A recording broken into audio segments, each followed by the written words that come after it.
1969, the year of Woodstock. Hippies, free love, the age of Aquarius. Everyone was getting so mellow. Well, except in Missouri, where a conservative denominational revolution was about to take place, starting with the descendants of some German refugees. But first, some history.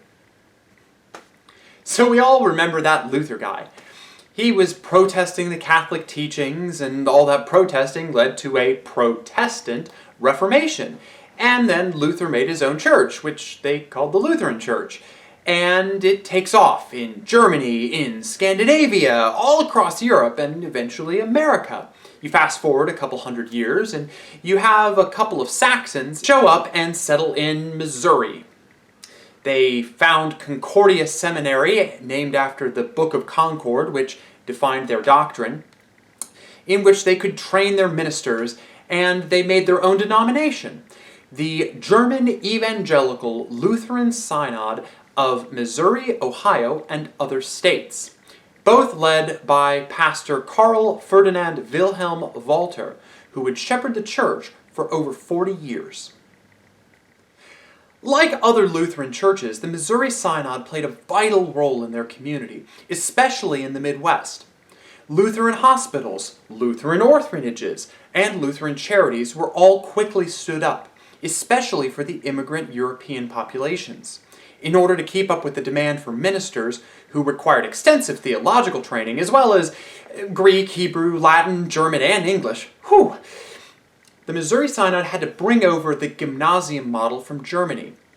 It was a feeder school model in which you had 4 years of high school, followed by a 2-year college degree to prime young men for seminary, but also resulted in just a high level of education in general for both men and eventually women. Now, by the 20th century, German heritage had become, well, a little less popular. So the denomination shortened its name to just Lutheran Church Missouri Synod, or LCMS. And like the other Lutheran churches, they switched to an English liturgy. Starting in the 1940s, they also began to incorporate African Americans into the church, and by 1968 had a black caucus that would grow to include over 100,000 members by the 1990s. The church was booming.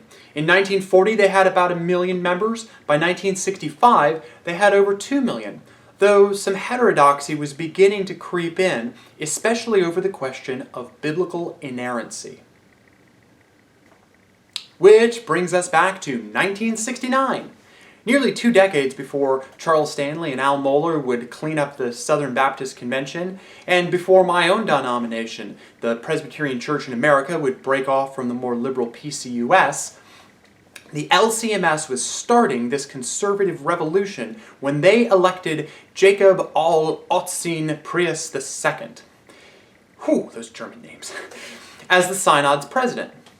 He would take a hard line on the authority of Scripture, and was eventually forced to replace the head of Concordia Seminary, which split that institution and led to the formation of Christ's Seminary in Exile, or Seminix. Still, in the words of new seminary president Dr. Ralph Bowman, it is better to be divided for the sake of truth than united in error. Now, those that left the LCMS over this controversy would eventually join with the ALC and the LCA, other Lutheran denominations in America, to form the Evangelical Lutheran Church of America that we all know